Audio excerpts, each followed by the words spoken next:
सबसे पहले सभी को जय श्री कृष्णा। मैं सभी को अलाउ कर रहा हूँ जय श्री कृष्णा के लिए।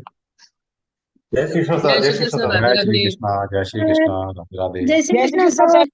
जय जय श्री श्री कृष्णा जी, कृष्ण। जय श्री राधे कृष्णा, राधे। जय श्री कृष्ण सर। राधे जय श्री राधे, कृष्ण। राधे राधे। जय श्री कृष्णा, जय श्री जय कृष्ण सर। जय श्री कृष्णा, जय श्री कृष्णा, राधे राधे सर। राधे राधे। हाँ जी, तो सभी का वेलकम है आज की क्लास में। आज हम चर्चा करेंगे कैसे ट्रांजिट के थ्रू प्रिडिक्शन कैसे की जाती है, या प्रिडिक्शन में ट्रांजिट का रोल क्या है। तो इस पे चर्चा होगी आज। देखिए, ज्योतिष में दो चीजें मोस्ट इंपॉर्टेंट है। सबसे पहले है कि किसी भी इवेंट का ज्योतिष में योग होना। योग, या बोल सकते हैं कि प्रॉमिस। ईश्वर के थ्रू आपकी कुंडली में किसी भी इवेंट का प्रॉमिस होना, सबसे पहले वो देखा जाता है। उसके बाद उस प्रॉमिस की फुलफिलमेंट कब होगी।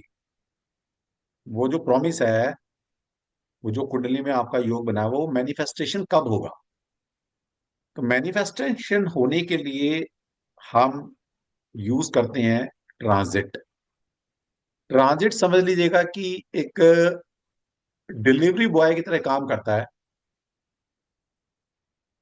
कि जैसे आपका कोई पैकेट बना हुआ है, वो पैकेट कब तक आपको डिलीवर हुआ, तो वो दशा और ट्रांजिट के थ्रू ये पता लगाते हैं। तो आज उसकी इंपॉर्टेंस समझते हैं। अच्छा, ट्रांजिट कुछ लोगों को पता भी नहीं होगा कि ट्रांजिट क्या होता है ना। उसके बारे में भी अभी चर्चा करेंगे। सबसे पहले बताएंगे ट्रांजिट है क्या, गोचर का मतलब क्या है। तो सक्षम यहीं से शुरू करेंगे। तो सक्षम भी आ गया, तो एक बार जयकारा लगा देते हैं दोबारा से। जितनी बार लगाओ उतना बढ़िया है ना। वो सबसे अच्छी रेमेडी है, बस जयकारा लगाते रहो कलयुग में। सबको अच्छा अच्छा होता रहे। चलिए, जय श्री कृष्ण एक बार फिर से। और आज समझते हैं गोचर क्या जय श्री होता कृष्ण सर। जय है। जय जय श्री जय कृष्ण, श्री राधे कृष्ण राधे। सर। जय श्री जय कृष्ण श्री सर। जय श्री जय कृष्ण श्री सर। कृष्ण सर। जय श्री कृष्ण, जय श्री कृष्ण, जय श्री जय श्री कृष्ण। जय श्री जय श्री कृष्ण। कृष्ण। चलिए, तो हम आपको डिफरेंट डिफरेंट टाइम में डिफरेंट डिफरेंट वर्गास के थ्रू, या छोटे छोटे हमारे कोर्स आते हैं, उसमें हम आपको योग सिखाते हैं। जैसे अभी हमने D9 का कोर्स किया था, मैरिज का चार्ट किया था। ठीक ठीक। उससे पहले हमने D10 चार्ट किया था, D12 चार्ट किया, D24 चार्ट पढ़ाया। तो उसमें क्या योग पढ़ते हैं, या किसी भी एक इवेंट के लिए क्या चीज देखी जाती है, तो वर्गा के चार्ट के थ्रू हम पढ़ते हैं। ठीक है। तो आप उसको भी ध्यान में रखें, जब जब कोई कोर्स आता रहता है तो उसको भी आप ज्वाइन करें। और एक हमारा, जैसे अब हम ट्रांजिट का एक कोर्स लेकर आए हैं आप सभी के लिए। ट्रांजिट होता क्या है, गोचर होता क्या है, गोचर की इंपॉर्टेंस क्या है, गोचर के थ्रू कैसे चीजों को प्रिडिक्ट करते हैं, तो वो आज समझते हैं थोड़ा सा। तो सक्षम, पहले सबसे पहले क्योंकि मुझे पता है कि बच्चे हमारे बड़े मासूम हैं, थोड़े से भोले हैं। तो कुछ बच्चों के मैसेज आए, सर ये गोचर क्या होता है। ठीक है, तो गोचर है क्या, उसकी इंपॉर्टेंस क्या प्रिडिक्शन में, उससे स्टार्ट करते हैं। सभी को जय श्री कृष्ण।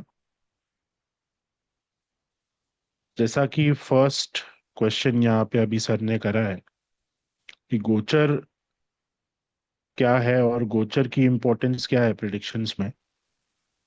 तो गोचर को अगर हमें प्रॉपरली समझना है, तो आप अपने माइंड में एक इमेज क्रिएट करिए कि आपको इच्छा है कि आपको डोमिनोज या किसी भी ब्रांड का आपको पिज्जा खाना है। ये इच्छा जो आपके माइंड में आई है कि आपको पिज्जा खाना है, ये इच्छा किसी योग के कारण आपके दिमाग में आई हो। अब ज्योतिष में योग होते हैं। मान लीजिए कि आपने किसी को देखा कि वो पिज्जा खा रहा है, उसको देखकर आपके माइंड में वो विचार आ गया कि मुझे भी खाना है। या आपको सपना आया कि आप पिज्जा खा रहे हैं, फिर आप उठे तो आपके अंदर वो इच्छा जागृत हो गई कि मुझे भी अब खाना है। कुछ भी, किसी भी कारण से आपके अंदर वो इच्छा जागृत हुई है कि आपको पिज्जा खाना है। तो अब वो इच्छा जागृत हुई है, तो क्या होगा, आप ऑर्डर प्लेस करेंगे। आप ऑर्डर प्लेस करेंगे तो जो डिलीवरी बॉय है वो आपके घर में आके उस ऑर्डर को डिलीवर कर देगा और आप पिज्जा खा सकते हैं। तो अब ये जो पिज्जा खाने की इच्छा आपके अंदर आई और उसके बाद पिज्जा आप तक पहुंचा, ये पिज्जा आप तक किसने पहुंचाया बताइए। इच्छा तो किसी कारण से आपके अंदर आई होगी कि भाई आपने किसी को देख लिया या आपने टीवी में ऐड देखा, जो भी है, इच्छा आ गई, फिर आपने ऑर्डर भी कर दिया। लेकिन वो जो पिज्जा आप तक पहुंचा, वो किसने पहुंचाया?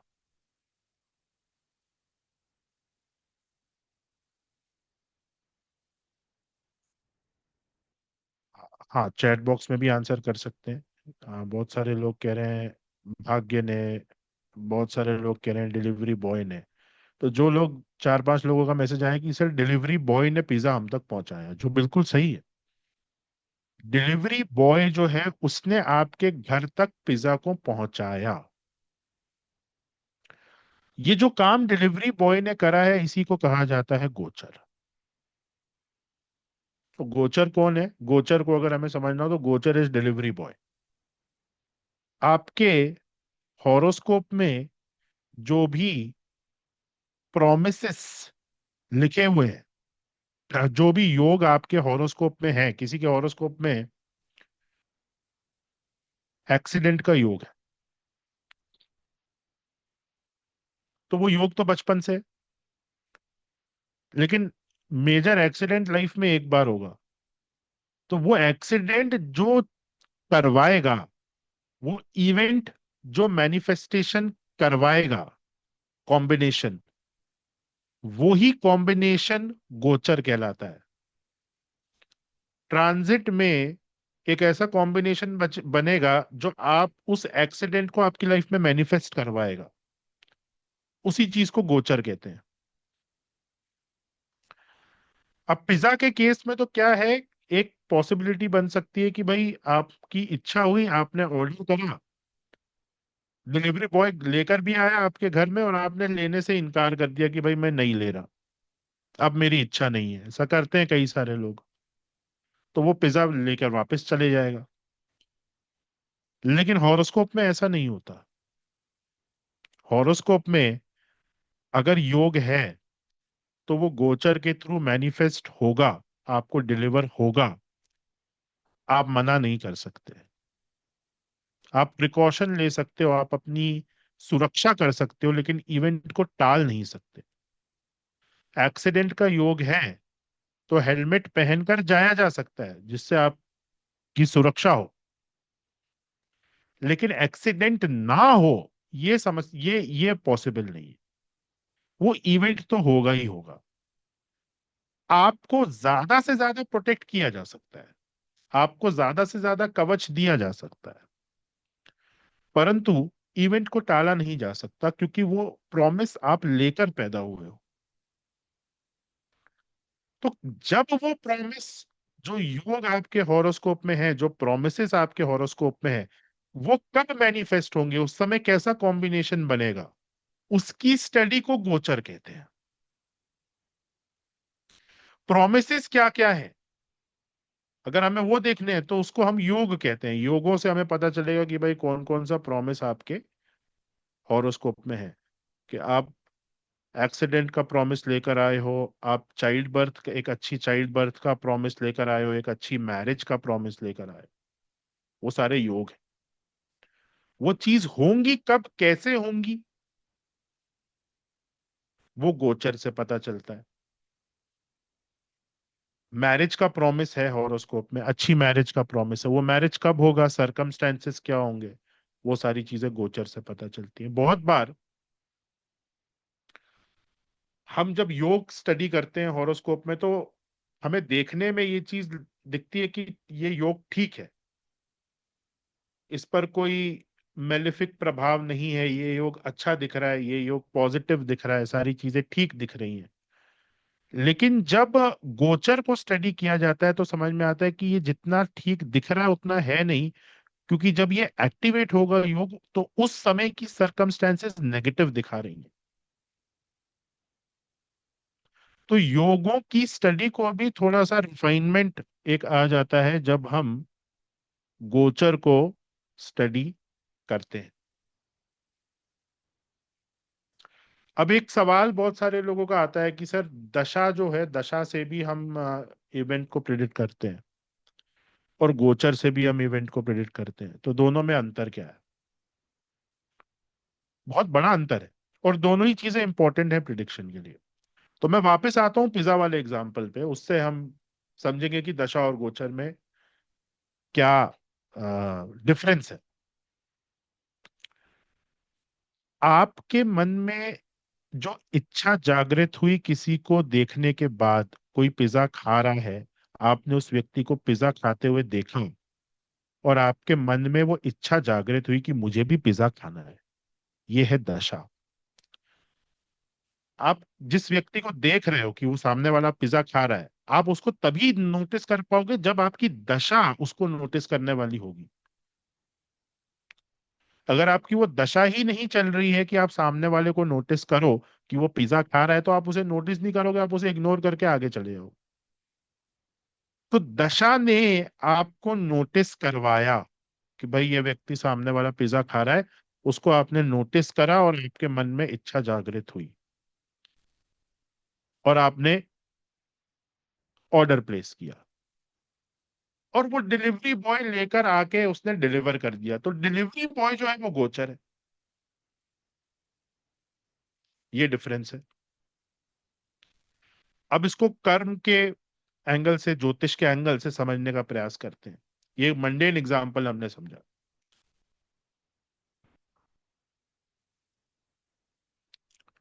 किसी के हॉरोस्कोप में एक्सीडेंट का योग है, और कैसा एक्सीडेंट? रोड पे। रोड पे एक्सीडेंट का योग है, क्योंकि एक्सीडेंट घर में भी हो सकता है, बहुत सारी स्थिति है। रोड पर एक्सीडेंट होने के लिए रोड पे जाना जरूरी है। अगर आपका योग है कि आपका रोड के ऊपर एक्सीडेंट होगा, तो घर बैठे बैठे तो वो पूरा नहीं होगा ना, तो बाहर जाओगे नहीं जब तक, तो रोड पे आप पहुंचोगे नहीं, तो एक्सीडेंट कैसे हो जाएगा? तो रोड पे जाने के लिए बहुत सारी पॉसिबिलिटीज हो सकती हैं।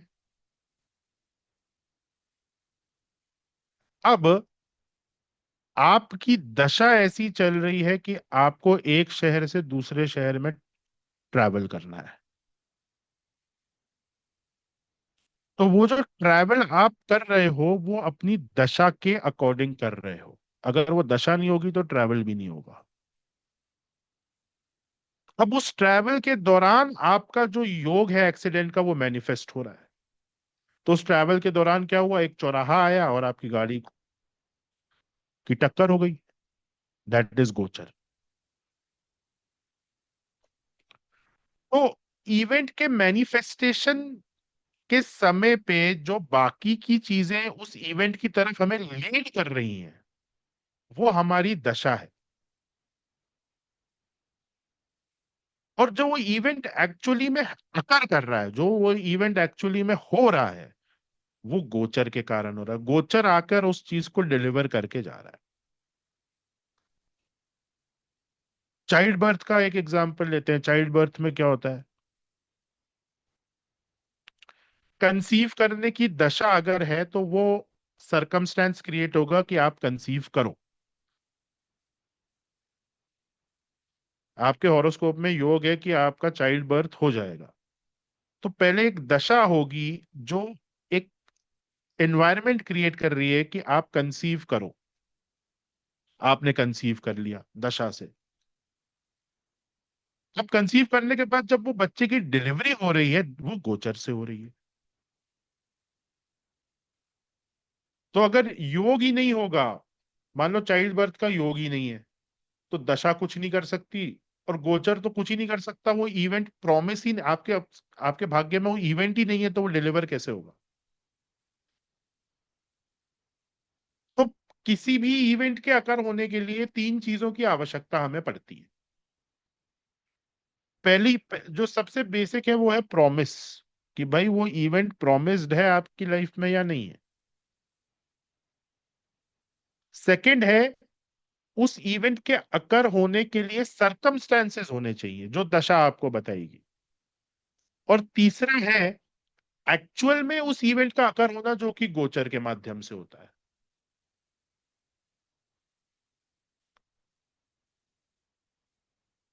तो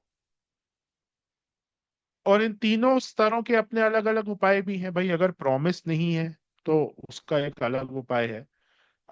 प्रॉमिस है परंतु दशा, वो दशा सपोर्ट आपको नहीं कर रही है, उसका एक अलग उपाय है।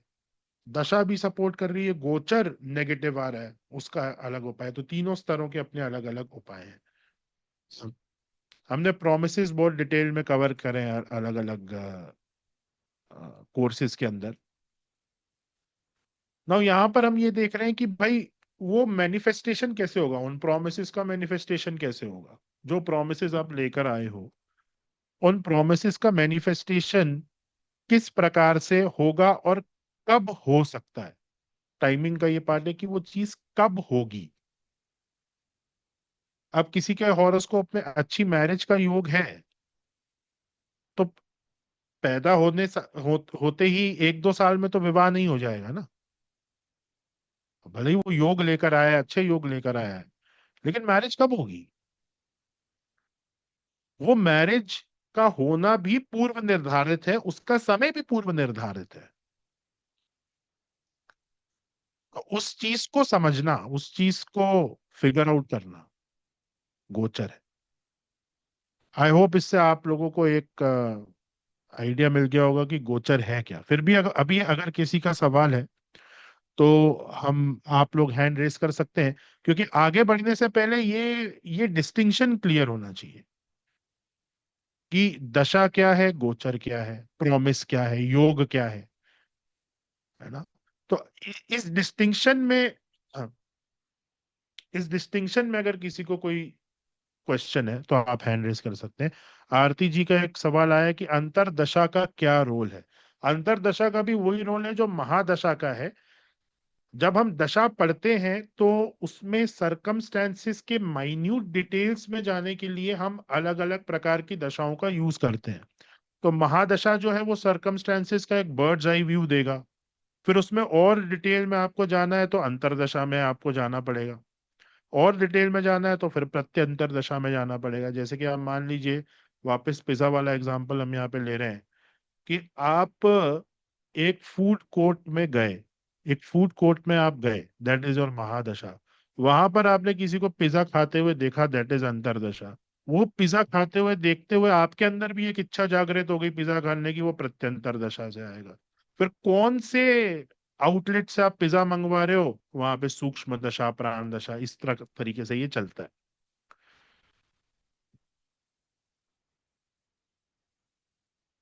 जी। अब पिज्जा की इच्छा जागृत होने के लिए पहले फूड कोर्ट में जाना जरूरी है, तो महादशा का सपोर्ट होना चाहिए। महादशा आपको फूड कोर्ट में लेकर जाएगा। फिर पिज्जा की इच्छा जागृत होने के लिए आपको सामने वाले को देखना जरूरी है कि भाई सामने वाला पिज्जा खा रहा है, तो वो अंतरदशा का सपोर्ट वहां पे आपको मिलेगा। इस प्रकार से तो दशा की अलग अलग लेयर्स है। जब दशा के बारे में आगे कभी किसी कोर्स में बात करेंगे तो वहां पे डिटेल में इस पर चर्चा करेंगे। यस, और किसी का कोई सवाल अभी तक।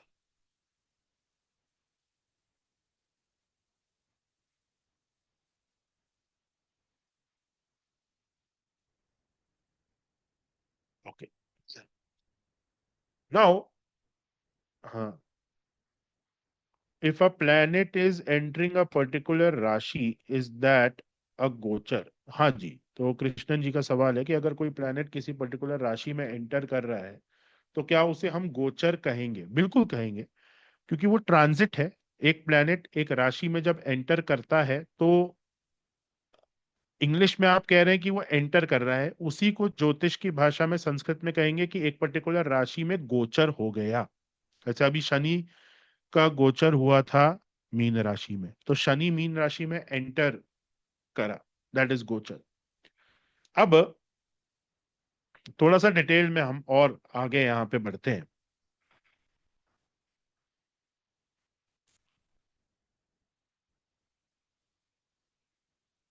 सूर्य हर 30 दिन में राशि बदलता है, ये सभी को पता है। सभी को पता है ना कि हर 30 दिन में संक्रांति होती है। अभी कौन से राशि में है सूर्य? मेष राशि में। नेक्स्ट जो राशि परिवर्तन होगा सूर्य का, वो होगा ऋषभ राशि में। तो ऐसे 30 डेज में सन का ट्रांजिट होगा। ये ट्रांजिट तो यूनिवर्सल हो रहा है ना। मतलब आज अगर सूर्य मेष राशि के अंदर है, तो सूर्य आपके लिए भी मेष राशि के अंदर है, मेरे लिए भी मेष राशि के अंदर है। इस पूरे ब्रह्मांड में जितने मनुष्य हैं, जितने जीव जंतु हैं, जितने पेड़ पौधे हैं, जितने एक्वेटिक एनिमल्स हैं, जितने भी जीव हैं या निर्जीव वस्तु हैं, उन सब के लिए सूर्य अभी मेष राशि के अंदर है। करेक्ट? ऐसा तो नहीं कि आपके लिए है और आपके पड़ोसी के लिए नहीं है। ऐसा नहीं हो सकता ना। इतना बेसिक तो सबको पता होगा, आई गेस। लेकिन यूनिवर्सली सूर्य मेष राशि में है, लेकिन हर व्यक्ति के लिए उसके रिजल्ट्स अलग अलग है।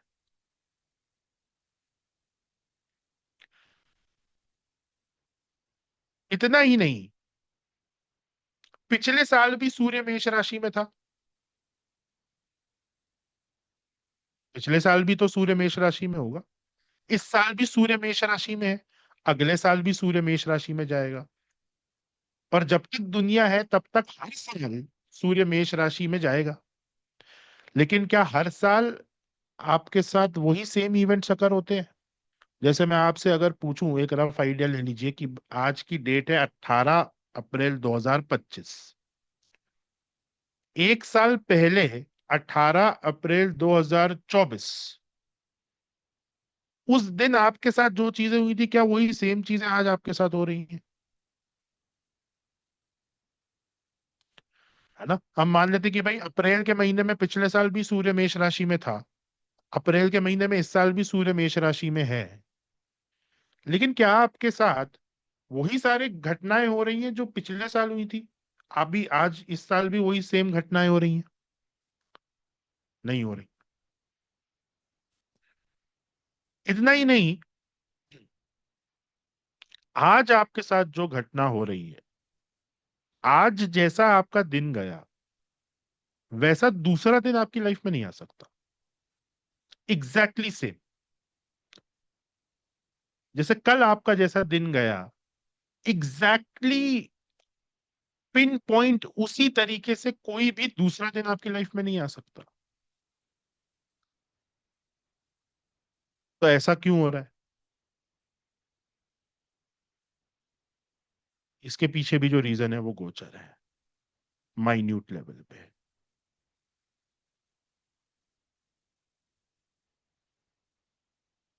यूनिवर्सल जो फिनोमिना अकर हो रहा है, वो हमें किस प्रकार से इफेक्ट कर रहा है, वो हमको गोचर बताएगा हमारे हॉरोस्कोप के हिसाब से। शनि का मीन राशि के अंदर गोचर करना can be very good for some people, can be neutral for some people, can be very bad for some people. तो वो जो फिनोमिना हो रहा है वो यूनिवर्सल है, वो अच्छा बुरा नहीं है। आप ये नहीं कह सकते कि शनि का मीन राशि में गोचर करना अच्छा है। आप ये भी नहीं कह सकते कि शनि का मीन राशि में गोचर करना बुरा है, because that is universal phenomena. आपके लिए वो अच्छा है या बुरा है, दैट इज वन क्वेश्चन। आपके लिए हो सकता है, आपके लिए अच्छा हो, आपके पड़ोसी के लिए बहुत खराब हो।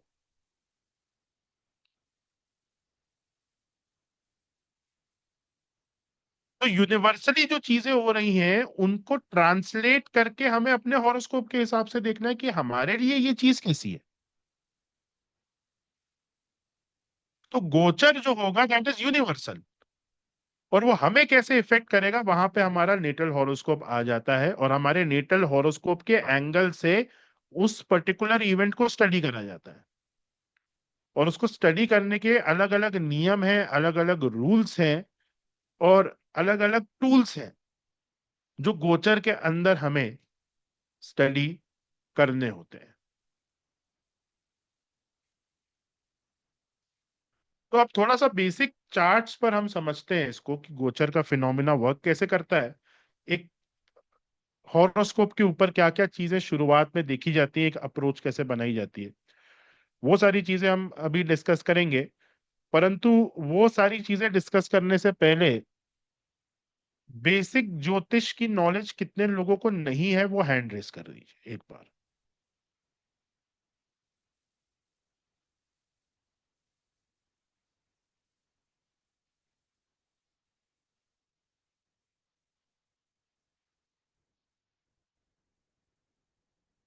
तीन लोगों का हाथ रेज हुआ है, तो तीन लोगों को यहाँ पे बेसिक ज्योतिष की नॉलेज नहीं है। कोई बात नहीं। आ, अभी तक मैंने जो समझाया वो आपके समझ में आया है। एक अर्चना जी हैंड रेज रखिएगा अभी।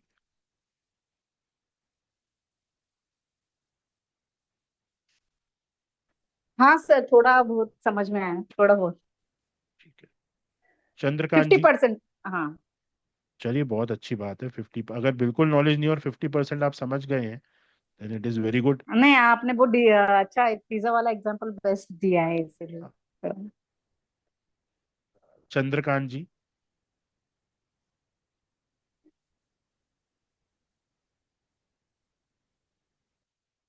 नितिन जी।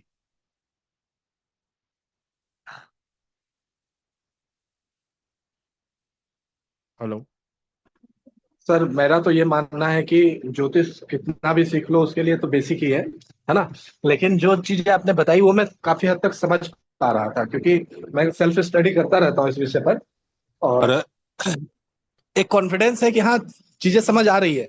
लेकिन ऐसा मैं नहीं कह सकता कि हाँ मैं अब जो है दक्ष हो गया हूँ, है ना, और मैं मुझे अब अच्छे सर से आ गया है, ये नहीं। वो तो हम भी नहीं कह सकते।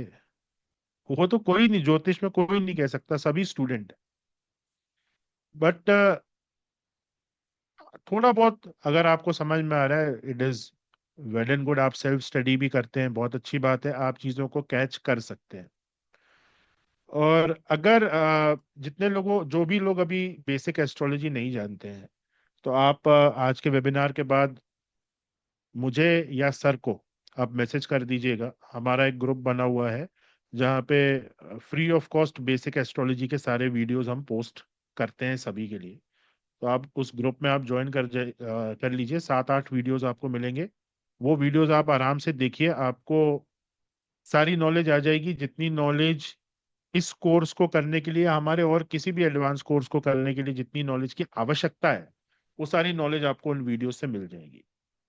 तो जितने भी लोग नहीं जानते बेसिक एस्ट्रोलॉजी, या आपको ऐसा लगता है कि थोड़े कॉन्सेप्ट्स वीक हैं, परेशान होने वाली बात नहीं है। ये मैं इसलिए कह रहा हूँ क्योंकि अभी मैं चार्ट खोलूंगा और आप लोग को थोड़ा सा कि ये भाव क्या है, राशि क्या है, वो समझने में इशू होगा। तो समझने का प्रयास करिए, अदरवाइज आपको बेसिक एस्ट्रोलॉजी के सारे वीडियोस प्रोवाइड कर दिए जाएंगे। तो हमने देखिए बेसिक हमने ये समझा कि गोचर के अंतर्गत जो चीजें होने वाली है उन्हें टाला नहीं जा सकता, बचाव किया जा सकता है। बारिश हो रही है, बारिश को नहीं रोका जा सकता, रेनकोट पहना जा सकता है। तो क्या रेनकोट पहनने से हमें तक बारिश से होने वाली तकलीफें नहीं होंगी? होंगी। कीचड़ का सामना आपको करना पड़ेगा, पानी अलग अलग जगह जमा हो जाता है, उसका सामना आपको करना पड़ेगा, पर आप भीगने से बच जाओगे। बिना रेनकोट के जाओगे तो आप भीग जाओगे, बीमार पड़ जाओगे, है ना। तो ये मैं क्यों बता रहा हूं, क्योंकि जब आप गोचर स्टडी करोगे, ये कोर्स हम फर्स्ट टाइम नहीं लॉन्च कर रहे हैं। ये पहले एक बार दो बार हम पढ़ा चुके हैं, लेकिन हमने जो ज्योतिष वाले स्टूडेंट थोड़ा सा इंटरमीडिएट एडवांस लेवल पे पहुंच गए थे, उनके साथ क्लोज्ड हमने ये कोर्स करा था। ऐसा ग्रुप्स में बैनर वगैरह सर्कुलेट नहीं करवाए थे। क्यों नहीं करवाए थे? बिकॉज जब आप गोचर स्टडी करते हैं ना, तो आपको ये समझ में आ जाता है कि भाई मेरी लाइफ में 1 साल में क्या होने वाला है, मेरी लाइफ में 6 महीने में क्या होने वाला है। अब भाई किसी का एक्सीडेंट होने वाला है 1 साल में, उसने अपना चार्ट स्टडी किया और उसको समझ में आ गया भाई मेरा 1 साल में एक्सीडेंट होने वाला है, तो उस व्यक्ति की हालत वहीं खराब हो जाती है। 1 साल के बाद एक्सीडेंट होने वाला है, लेकिन टेंशन उसी समय से उसको हो जाती है, और वो व्यक्ति डिप्रेशन में चला जाता है। तो अभी जो ये बैकग्राउंड मैंने आपको दिया कि भाई बारिश हो रही है, बारिश को नहीं रोका जा सकता, छाता लेके जाया जा सकता है, रेनकोट पहना जा सकता है, ये बैकग्राउंड मैंने आपको इसीलिए दिया है ताकि आप पढ़ के घबराए ना। हाँ, ये बात सही है कि अगर आपके हॉरोस्कोप में कोई नेगेटिव इवेंट है तो वो तो होगा ही होगा, परंतु हम बचाव कर सकते हैं। तो ये दिमाग में जब आपके रहेगा ना कि भाई बचाव किया जा सकता है, टाला नहीं जा सकता, तो आप टेंशन में नहीं आओगे। अदरवाइज सूत्र जब आप पढ़ोगे गोचर में सारी चीजें, आप देखोगे कि भाई मेरे बेटे के मैरिज में डिवोर्स दिख रहा है 1 साल के अंदर अंदर, वहीं आप परेशान हो गए।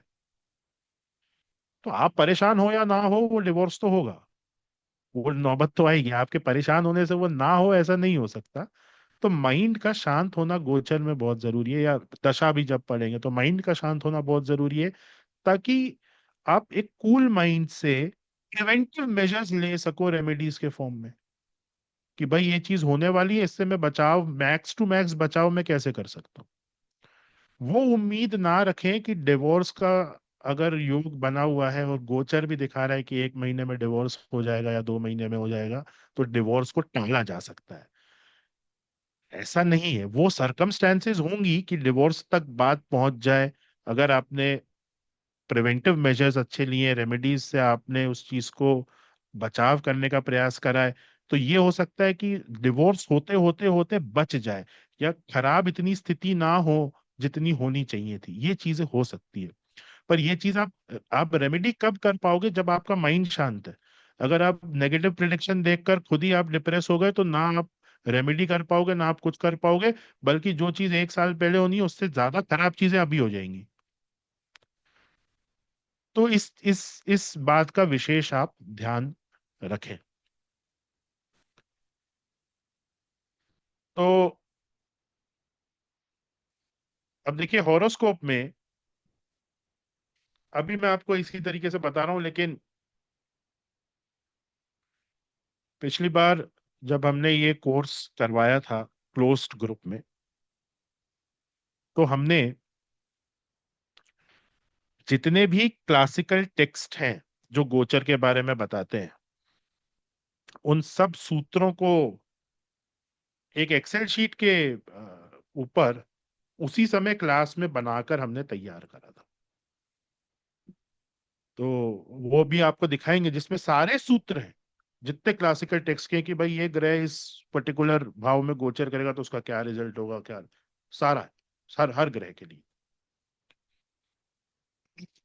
अब यहां पर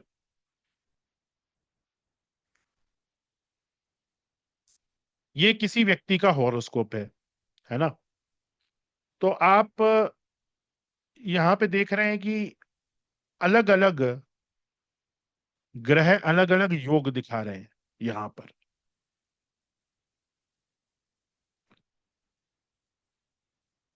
अब कोई भी एक योग आप यहाँ पे, जैसे हम ले लेते हैं यहाँ पे, सूर्य 10th हाउस में है और उच्च का है। अभी मेष राशि में सूर्य एग्जॉल्टेड होता है, सभी लोग जानते हैं। और 10th हाउस क्या चीज रिप्रेजेंट करता है? प्रोफेशन, कर्मा। प्रोफेशन एक्चुअली बोला जाता है, बट ये आपके ओवरऑल कर्मास है, सिर्फ प्रोफेशन नहीं, ओवरऑल कर्मास। और यहाँ पे एग्जॉल्टेड सूर्य है, बहुत अच्छी बात है, अच्छा योग है। नाउ सूर्य की जो दृष्टि है वो 4th हाउस पर है, 7वां एस्पेक्ट होता है सूर्य का 4th हाउस पे, है ना। 10th से वो 4th पे दृष्टि डालेगा। तो यहाँ पे ये 10th हाउस और 4th हाउस कनेक्ट हो गए आपस में, इनका एक रिलेशन बन गया। सूर्य 10th हाउस में है और उसका एस्पेक्ट जो है वो 4th हाउस पे है, तो इस वजह से क्या हुआ, सूर्य 10th हाउस और 4th हाउस, इन सब का एक संबंध बन गया, एक योग बन गया। अच्छा, 7th लॉर्ड या 4th लॉर्ड यहाँ पे कौन है, चौथे भाव में 7वीं राशि बन रही है जो शुक्र की राशि होती है, तो इस योग में शुक्र भी जुड़ गया। और सूर्य जहां पे बैठा हुआ है 10th हाउस में, मेष राशि है, उसका जो लॉर्ड है वो मंगल है, तो इस योग में मंगल भी जुड़ गया, है ना। तो सूर्य 4th हाउस, 10th हाउस, मंगल और शुक्र, ये सब आपस में कुछ करना चाह रहे हैं। हाँ, इतना समझिए, कौन कौन आपस में क्या करना चाह रहा है, सूर्य, मंगल, शुक्र, 10th हाउस, 4th हाउस और 1st हाउस, ये सब आपस में कुछ खिचड़ी करना चाह रहे हैं, कुछ ये दिखा रहे हैं कि कुछ होगा। इन्होंने आपस में एक रेसिपी तैयार करी है। अब हमारा काम क्या है, उस रेसिपी को इंटरप्रेट करना और उस रेसिपी को टाइम करना। सबसे पहले तो इंटरप्रेट करना कि भाई ये क्या करना चाह रहे हैं, और फिर ये कब करेंगे। जैसे एक एग्जांपल मैं आपको यहां पे देता हूं, सूर्य और मंगल का जब किसी भी प्रकार से योग बनता है तो वो फिजिकल वायलेंस दिखाता है, फिजिकल वायलेंस, फिजिकल एग्रेशन।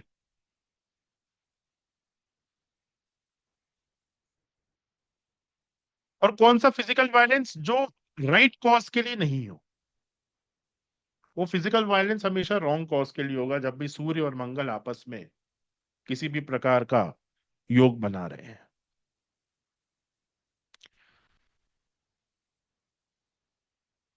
तो यहां पर अभी इन दो दो प्लैनेट्स को ही लेते हैं, अदरवाइज आप कंफ्यूज हो जाएंगे। तो यहां पे कोई ना कोई फिजिकल वायलेंस होने की संभावना है किसी फीमेल के साथ,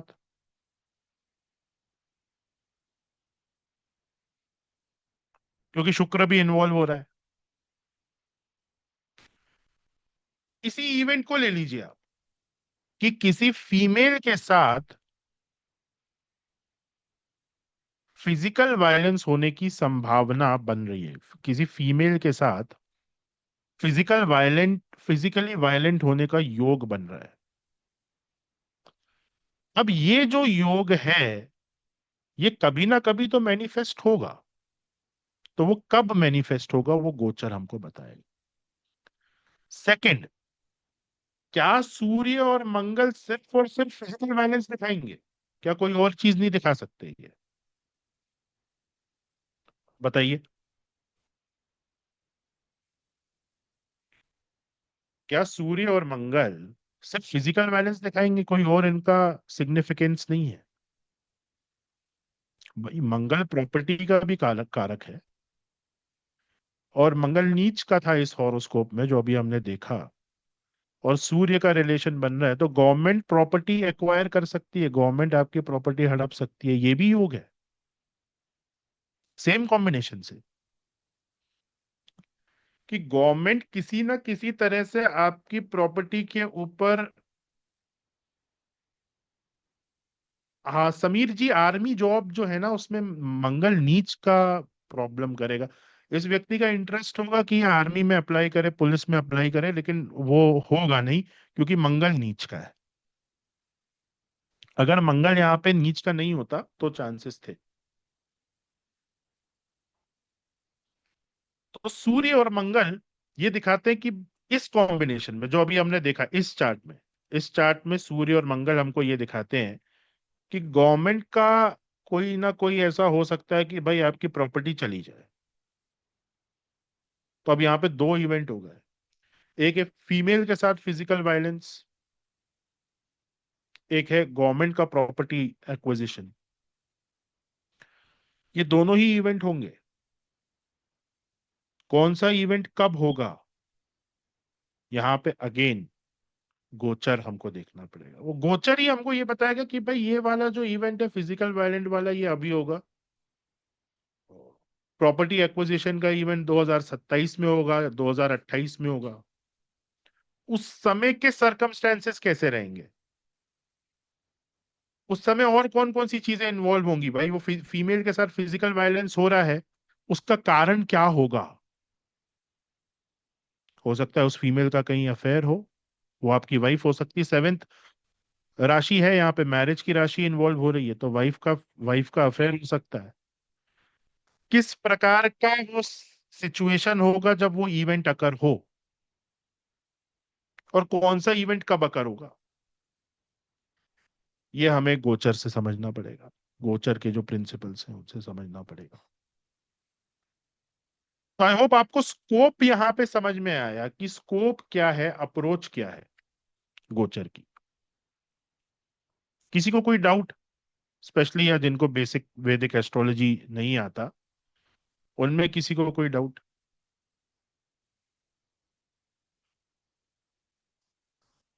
जी जी, हैंड रेस कर सकते हैं आप अगर किसी को डाउट हो।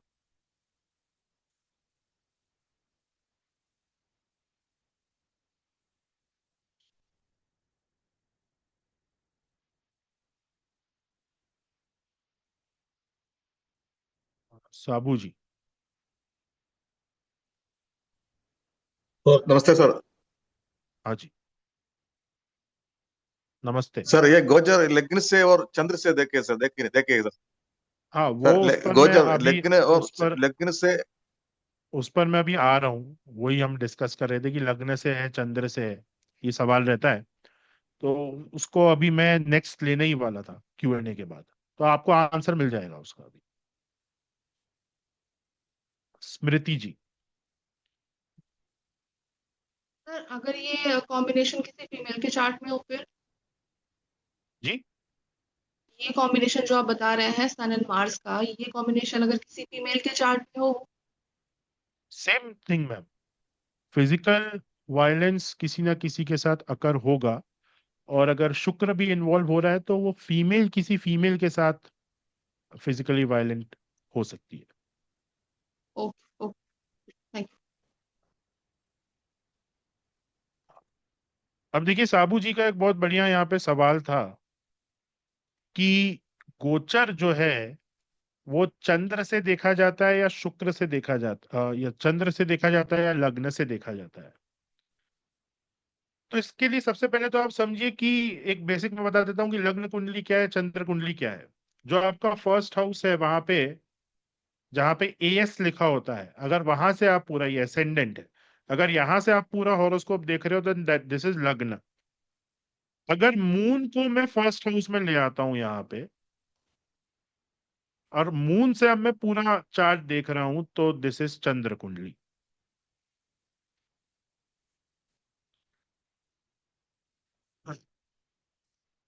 ये लग्न हो गया, और अगर चंद्र से देख रहा हूं तो वो चंद्र कुंडली बन जाती है। लग्न वो दिखाता है जो एक्चुअली आपके साथ हो रहा है, आपकी प्रैक्टिकल फिजिकल लाइफ में जो चीजें आपके साथ अकर हो रही हैं, जो चीजें आपके साथ घटित हो रही हैं, वो लग्न से देखा जाता है। चंद्र ये दिखाता है कि आपके माइंड में क्या हो रहा है। हो सकता है प्रैक्टिकली आप कुछ और कर रहे हो, लेकिन माइंड में आपके कुछ और चल रहा है। करेक्ट। परंतु आप देखेंगे कि सारी की सारी जो ऋषि हैं जिन्होंने ज्योतिष पे काम करा है, सारी की सारी क्लासिकल किताबों में आपको ये लिखा हुआ मिलेगा कि गोचर हमेशा चंद्र से देखना चाहिए। और ये बात बिल्कुल सही है कि गोचर हमेशा चंद्र से ही देखना चाहिए। क्यों? क्योंकि आपके माइंड में जब तक कोई कार्य करने का विचार नहीं आता, तब तक वो कार्य फिजिकली आप कर नहीं सकते। जैसे माइंड में पिज्जा खाने की इच्छा अगर नहीं आएगी तो पिज्जा का ऑर्डर नहीं जाएगा। तो जो भी आप कर रहे हो, उस वो आप क्यों कर पा रहे हो? क्योंकि पहले उसकी इच्छा माइंड में आई है, और वो जो इच्छा आपके माइंड में आई है वही गोचर के प्रभाव से आपके माइंड में आई है।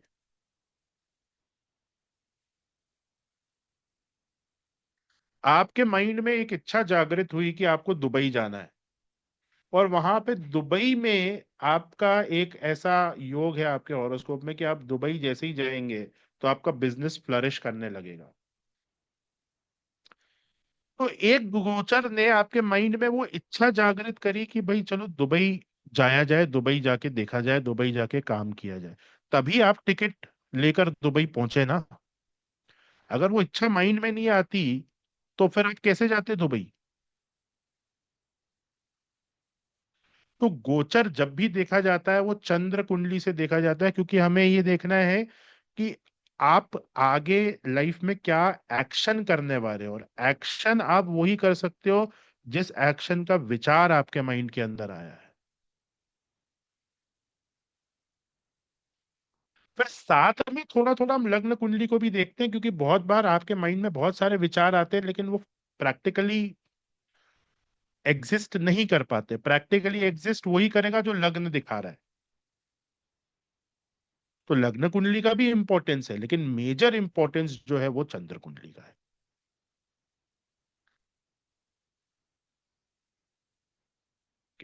जी। और कोई सवाल किसी का?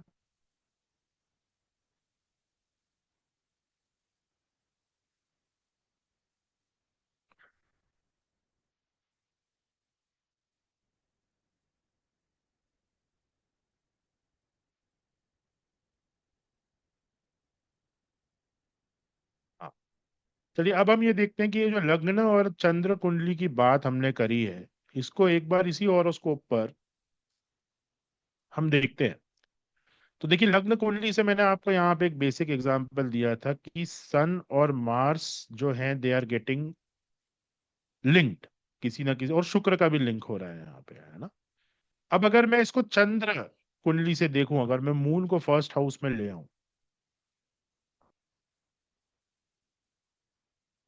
तो अब देखिए मून फर्स्ट हाउस में जब आता है तो मंगल एर्थ हाउस में चला जाता है। मंगल यहाँ पे एर्थ हाउस में है। तो अब मुझे ये देखना है कि भाई क्या विचार रहा होगा जिसकी वजह से ये फिजिकल वायलेंस हो रहा है। लग्न कुंडली से हमने ये चीज देखी थी कि फोर्थ हाउस इन्वॉल्व हो रहा है, और वहां पे सातवीं राशि है जो कि मैरिज की राशि है। चंद्र चंद्र से आप यहाँ पे ये देख सकते हैं कि एर्थ हाउस यहाँ पे आ रहा है। इस व्यक्ति, ये जो फिजिकल वायलेंट जो व्यक्ति है, जो फिजिकल वायलेंस कर रहा है, इसके माइंड में कहीं ना कहीं डाउरी से रिलेटेड वो विचार चल रहा है जो इसको मोटिवेट कर रहा है फिजिकली वायलेंट होने पे। एर्थ हाउस जो है वहां से डाउरी भी देखी जाती है, मैरिज का। मैरिज को मैं क्यों इन्वॉल्व कर रहा हूँ? क्योंकि शुक्र इन्वॉल्व हो रहा है और तुला राशि इन्वॉल्व हो रही है, डाउरी। और मंगल नीच का है, तो ये व्यक्ति डाउरी के लिए फिजिकली वायलेंट हो सकता है। इसके माइंड में वो चीज है।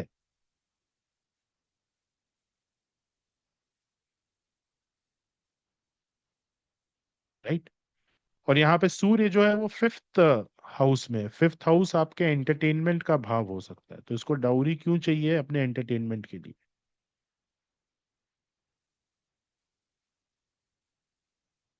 है ना। और भी सारी चीजें हैं यहाँ पे, मैं ज्यादा डिटेल में नहीं जा रहा हूँ, बिकॉज शुक्र यहाँ पे बहुत ही बुरी तरीके से एग्जॉल्टेड होने के बाद, एग्जॉल्टेड शुक्र एक्चुअली मैरिज के लिए खराब माना जाता है। शुक्र अगर एग्जॉल्टेड है तो मैरिज में प्रॉब्लम्स आएंगी, क्योंकि एक्सपेक्टेशंस बहुत ज्यादा हाई हो जाती हैं। तो और राहु शनि के साथ शुक्र यहाँ पे जुड़ा हुआ है, तो बट ऑब्वियसली इस हॉरोस्कोप में ये दिखा रहा है कि मैरिज में तो प्रॉब्लम्स है ही हैं, है ना। साथ साथ फिजिकली वायलेंट होने के भी, डोमेस्टिक वायलेंस के भी यहाँ पे योग बने हुए हैं, जो कि गोचर से प्रभावित होंगे। ओके। तो आई होप आपको ये पूरा कॉन्सेप्ट समझ में आ गया होगा। एंड नाउ एक बार आपको वो हम एक्सेल शीट दिखाते हैं जिसमें सारे सूत्र, ऑलमोस्ट सारे, सारे तो नहीं कह सकता मैं, लेकिन मेजॉरिटी सूत्र जो हमने पिछले क्लासेस में कंपाइल करे थे सबके रेफरेंस के लिए, वो हमने किस प्रकार से कंपाइल किया हुआ है, वो हम देखते हैं। एक मिनट, सर की परमिशन ले लें पहले। सर, ठीक।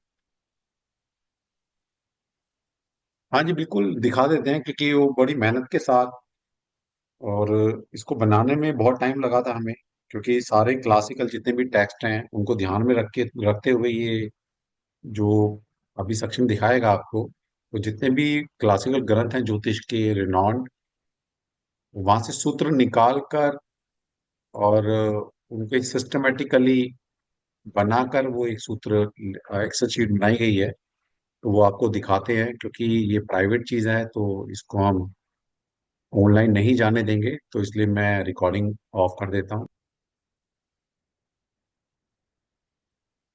तो वो एक्सेल शीट हम पब्लिकली नहीं दिखाना चाहते थे, हाँ, क्योंकि मेहनत से बनी है इसलिए। तो इसी वजह से हमने ये रिकॉर्डिंग ऑफ हमारा। की थी, कि हम जो जी। एक्सेल शीट है वो एग्जैक्ट है क्या, कैसे बहुत सारे क्लासिकल लिटरेचर में गोचर के बारे में, इन जितने भी प्लैनेट हमारे पास 9 प्लैनेट हैं, 7 विजिबल हैं और 2 छायाग्रह जो हैं, इनके गोचर की इंपॉर्टेंस क्या है, हर हाउस में ये क्या रिजल्ट देते हैं।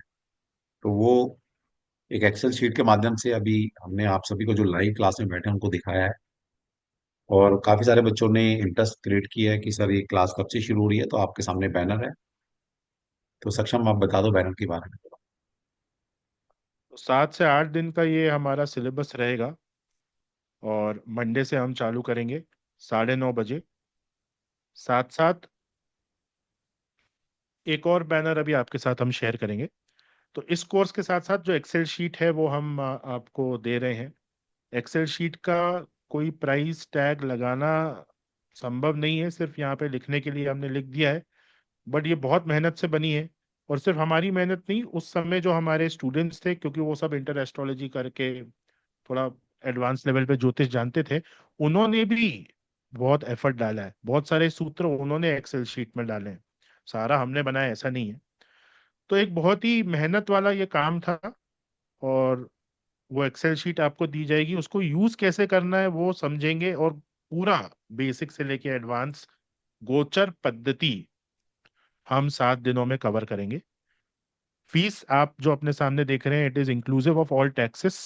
7,999 प्लस 18% GST इसका प्राइस है। यहाँ पे आपके सामने जो फीस है that is inclusive of 18% GST। Monday से हम चालू करेंगे 9:30 पर।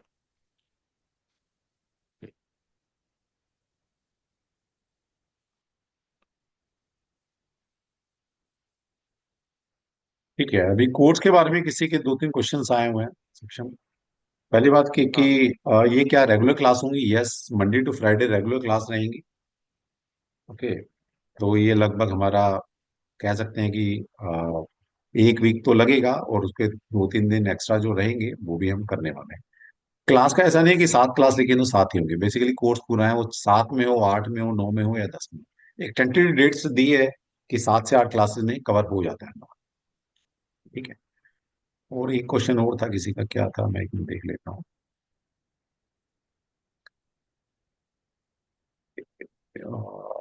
सर, इस वर्कशॉप की वैदिक बेसिक नीड है क्या? यस, ऑब्वियसली बेसिक तो आना चाहिए ना आपको, बिना बेसिक के नहीं कर पाएंगे आप। ठीक है, अगर थोड़ा बहुत भी आपको आता है तो हम आपको वीडियो प्रोवाइड कर रहे हैं, वो 7-8 वीडियो अगर आपने देख लिया तो डेफिनेटली आप इस कॉन्सेप्ट को समझ पाएंगे। और देखिए, ज्योतिष एक बहुत विशाल फील्ड है। कभी भी ऐसा नहीं सोचना चाहिए कि हमने 7 क्लास कर ली बस, yes we can predict anything. आपको थोड़ा टाइम देना पड़ेगा, थोड़ा वो पेशेंस, वो धैर्य अपने ऊपर काम करना पड़ेगा, है ना। हमने 7-8 क्लासें पढ़ा दिया, उसको महीना 2 महीना प्रैक्टिस करो, फिर यस यू कैन प्रिडिक्ट। आप प्रिडिक्ट कर सकते हैं, जितना चार्ट देखोगे, जितना काम करोगे, आपको आगे अच्छा लगेगा। ऐसा नहीं है ना कि आपने वो कुकिंग आरती। क्लास कर ली 5 दिन की, 10 दिन की, तो आप, है ना, वो कौन सा वो है सक्षम, एक बेस्ट मास्टर है जो कुकिंग का, मेल है, संजीव संजीव कपूर है शायद, या राजीव, संजीव कपूर है।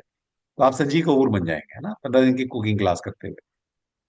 तो उसके लिए मेहनत थोड़ी लगेगी आपकी, लेकिन हाँ, आगे एक बार फार्मूला आपको मिल जाए, कंसेप्ट आपको पता लग जाए, चीजों को लगाना कैसे है ये पता लग जाए, तो यस यू कैन, फिर आप कर सकते जी, आरती जी कह रही है कि रिकॉर्डिंग शेयर करेंगे या नहीं करेंगे। बिल्कुल करेंगे, लेकिन लाइव क्लास जो हमारी फर्स्ट लाइव क्लास होती है वो हमेशा एक मुहूर्त पे होती है। मंडे का एक मुहूर्त है, तो फर्स्ट लाइव क्लास 10 मिनट के लिए भी अगर आप अटेंड करेंगी तो आपको मुहूर्त का फायदा मिल जाएगा। उसके बाद भले ही आप चाहें तो आप रिकॉर्डिंग्स देख लीजिए, लेकिन सभी से निवेदन ये है कि देखिए, मुहूर्त हम कैसे चूज करते हैं कि आपका फायदा हो। आप जो बैठेंगे उस मुहूर्त में, आप अपनी अध्ययन चालू करेंगे टॉपिक का, तो वो टॉपिक आप अच्छे से समझ पाएंगे। तो फर्स्ट क्लास लाइव अटेंड करिए। उस समय जो भी आपकी अन्य क्लासेस चल रही हैं, आप एक दिन के लिए छोड़ सकते हैं।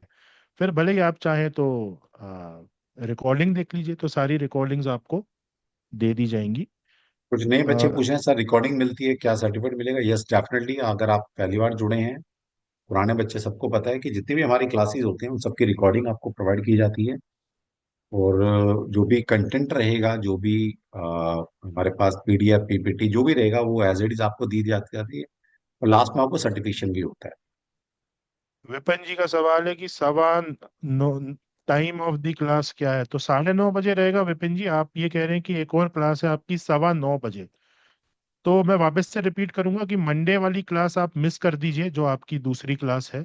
मंडे हमारा फर्स्ट डे है, वो लाइव आप अटेंड करिए। और उसके बाद आप मैं तो आपको यही सजेस्ट करूंगा कि ये ट्रांजिट वाली क्लासेस लाइव अटेंड करिए। बाकी जो भी आपका कोर्स है वो रिकॉर्डिंग में आप देख सकते हैं, हर कोर्स की रिकॉर्डिंग दी जाती है।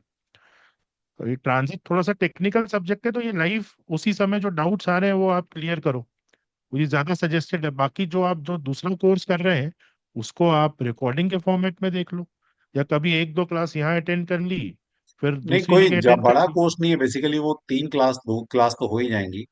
जो कोर्स चला है 5 दिन का कोर्स है सिर्फ वो। उनकी 2 क्लास हो जाएंगी, 1 क्लास मिस कर देना, बाकी 2 क्लास और हो जाएंगी, बाकी सारी यहाँ लाइव अटेंड कर लेना। देखिए, मैनिपुलेशन थोड़ी करनी पड़ती है। ऐसा नहीं है कि मतलब हमारा तो हमेशा रहेगा, हमारे यहाँ एक एक टाइम पर 5 5 7 7 क्लास चल रही होती है, तो कहीं ना कहीं टाइम क्लैश करेगा। तो मैनेजमेंट आपको आनी चाहिए, क्योंकि अब हम छोटे बच्चे नहीं है ना, अब बड़े बच्चे हो चुके हैं। तो थोड़ा सा टाइम मैनेजमेंट करो, कैसे एडजस्ट करना, जिंदगी में इतनी चीजें एडजस्ट करते हैं हम, तो थोड़ा एडजस्टमेंट करनी पड़ेगी लाइफ। सब कुछ आपके कंफर्ट जोन में कभी भी ज्योतिष में तो नहीं मिलेगा, ये याद रखिए।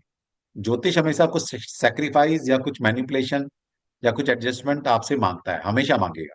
अभी लाइफ में नोट कर लेना। ठीक है? चलिए। चलिए, सभी के क्वेश्चंस हो गए हैं आई हाँ, गेस। चलिए। ठीक है, फिर मिलते हैं फिर क्लास में। और अभी आपका सोचने का अच्छा टाइम है, 2 दिन है, आराम से सोचिएगा। और आप जिस ग्रुप में जुड़ रहे हैं उस ग्रुप में कल बैनर फ्लोट हो जाएगा। आप हमेशा जब कभी भी पेमेंट करते हैं तो पेमेंट का स्क्रीनशॉट, अपना नाम जरूर लिख कर भेजें। ठीक है? तो हमारा और मंडे से जिनको क्लास शुरू है बेसिक तो एस्ट्रोलॉजी के वीडियोस चाहिए, वो मुझसे या सर से क्लास के बाद तुरंत कनेक्ट कर लें, तो आपको एक ग्रुप में हम ऐड कर देंगे, वहां पे सारे वीडियोस पोस्ट हो जाएंगे। ठीक है। और जो भी बच्चे अभी पेमेंट करेंगे, तो पेमेंट करने के बाद हम यहाँ से ओके कर देंगे आपको कि yes, we have receive your payment. और उसके बाद हमारा मंडे आफ्टरनून के बाद ग्रुप बनेगा, तो उसमें आपको ऐड कर लिया जाएगा। फिर भी अगर आप बाई चांस कभी इतने मैसेज आते हैं, हम आपका चूक जाते हैं ऐड करना, तो आप 4 5 बजे के आसपास अगर मंडे तक आपने पेमेंट की और आपको ग्रुप में ऐड नहीं किया गया 4 बजे तक, तो आप मुझे पर्सनली कॉल कर सकते हैं। ठीक है? चलिए फिर, all the best, thank you. जय श्री कृष्णा, मिलते हैं फिर। और कल भी कोई ना कोई वेबिनार, कल या परसों भी रहेंगे, तो आप अटेंटिव रहिए जिस ग्रुप में है, और जुड़े रहिए एस्ट्रोग्लेक्स के साथ। कुछ ना कुछ यहाँ से अच्छा मिलने वाला है आपको, क्योंकि हमारी इंटेंशन अच्छी है। हम नहीं कहते हैं बहुत नॉलेज कैरी करते हैं, हमें नहीं, हम ये भी नहीं कहते हम दावा करते हैं बेस्ट पढ़ाते हैं, या ऐसा ऐसा कभी नहीं। एक चीज का दावा करते हैं हमेशा, कि हमारी जो इंटेंशन है आपको देने की, वो शायद किसी और प्लेटफॉर्म की नहीं होगी, बस ये हम दावा कर सकते हैं। है ना? बाकी तो सब ईश्वर की मर्जी है। सर, आपके all in one astrology course कब आएंगे? ऑल इन वन देखिए रितेश जी, हम ले तो आए हैं। ठीक है? अगर हमें पैसे ही कमाने होते ज्योतिष से तो हम ले आते। हम कहते हैं जी ये 50,000 दे दो, 70,000 दे दो, एक कॉम्बो बना लेते हैं, सब कुछ सिखा देंगे ज्योतिष में। वो थोड़ा सा हमें जस्टिफाई नहीं लगता। बेसिकली ज्योतिष का कंटेंट बहुत ज्यादा है, पर हमें नहीं पता कि आप लोग कब तक हमारा साथ देंगे। है ना? मान लिया हमने आपने एनरोल कर लिया, बीच में छोड़ दिया, है ना, तो फिर आपके पैसे बेकार चले जाते हैं। तो हम कहते हैं चलो धीरे धीरे सीखते रहो। ये एक टाइम प्रोसेस है। ज्योतिष कभी भी 2 दिन में, 1 महीने में, 2 2 महीने में नहीं आएगा। ये जितने भी बोल रहे हैं 3 दिन में ज्योतिष सीखो, 1 हफ्ते में ज्योतिष सीखो, और ये हो जाएगा, प्रेडिक्शन सीधा, सब बेवकूफ बना रहे हैं आप, सब फेक है। ज्योतिष एक टाइम कंज्यूमिंग सब्जेक्ट है, सब्जेक्ट नहीं बोलूंगा मैं, साइंस है, या एक बोल सकते हैं ना, साधना है। तो आपको थोड़ा टाइम देना पड़ेगा इसमें, ठीक है। हम भी आज भी स्टूडेंट हैं, जबकि पिछले 15-17 साल से पढ़ा रहे हैं, और आज भी हम सीख रहे हैं। सोचिए आप, ठीक है, तो थोड़ा टाइम दीजिएगा। बाकी तो भगवान ने जिसको सिखाना है उसी को एंटर कराएगा इसमें, हर कोई नहीं कर सकता, ठीक है। यहाँ एक मंत्र कहाँ होगा, बस सीख सकते हैं आप, ठीक है। ठीक है, आप देखिए, अब मान लीजिए किसी ने डॉक्टर बनना है बच्चे ने, या आपने एक अपने बच्चे को डॉक्टर बनाना है, तो यस डेफिनेटली पहले नर्सरी में तो एडमिशन लेना पड़ेगा ना बच्चे को। प्रेप में जाएगा, नर्सरी में जाएगा, फर्स्ट क्लास पढ़ेगा, फिर 10th पास करेगा, 11th में बायोलॉजी लेगा, फिर नीट एग्जाम क्लियर करेगा, फिर एमबीबीएस करेगा, फिर एमडी करेगा, तब जाके एक डॉक्टर बनता है ना। अब बोलो सर इतना पढ़ना पड़ेगा, सर इतना टाइम लगेगा डॉक्टर बनने, भाई जो लगेगा सो लगेगा ना, ठीक है। लेकिन आपने एक बार सोच लिया कि हाँ मुझे डॉक्टर बनना है, मुझे एस्ट्रोलॉजर बनना है, तो यस, एक पहला स्टेप तो उठाइए, बाकी तो ईश्वर अपने आप उठाएंगे, ठीक है? चलिए, बाकी किसी का कोई पर्सनल क्वेश्चन है तो आप मेरे से या सक्षम से डायरेक्ट मैसेज कर कर व्हाट्सएप पर पूछ सकते हैं। तो आज का जो एनर्जी एक्सचेंज है प्लीज दे दीजिएगा। ना आप बंधन में बंधेंगे ना हम बंधेंगे, सिर्फ जय श्री जय कृष्णा श्री कृष्ण और कुछ सर, नहीं। जय श्री कृष्ण। जय श्री जय कृष्ण श्री सर। कृष्णा जी, जय जय श्री श्री कृष्ण कृष्णा, कृष्ण सर, राधे राधे। जय श्री कृष्णा, जय जय श्री श्री कृष्णा, कृष्ण, जय श्री जय श्री कृष्णा, राधे राधे।